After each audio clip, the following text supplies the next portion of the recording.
And now stand by for adventure.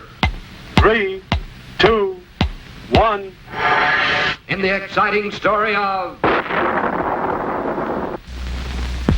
Manhunt on the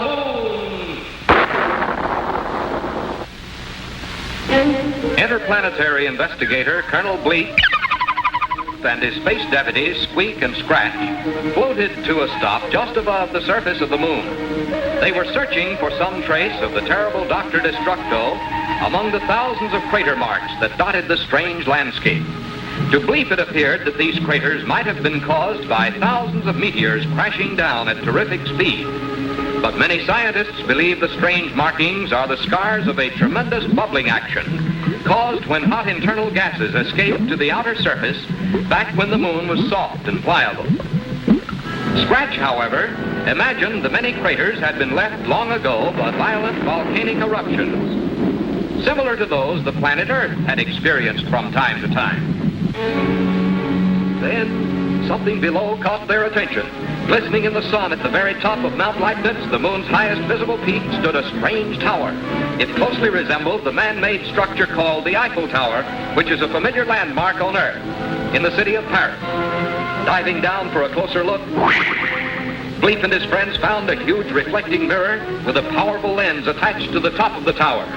This had been the moon power device used by Dr. Destructo not long ago to guide the runaway rocket straight down toward 00 Island. While Bleep and Squeak searched for clues, Scratch peered through the powerful lens for a telescopic view of the Earth beyond. But as he looked, he froze with horror. For there, with one foot on South America and the other on South Africa, stood a tremendous black giant. Actually, it was only a highly magnified shadow of the caveman himself, projected nearly 250,000 miles through space by the light of the moon. But the sight was so terrifying, the frightened Scratch fell over backwards and tumbled down to almost certain death on the rocks below. Squeak looked up just in time to see his helpless companion falling straight down upon the puppet himself. Squeak couldn't move or even call for help. He could only cover his eyes and wait for the bone-splintering crash. He waited for the end, and waited, but nothing happened.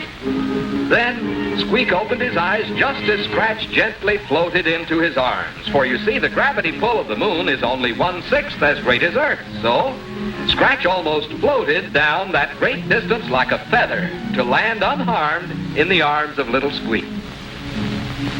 Suddenly, Bleep urgently signaled his companions. He had found still another clue.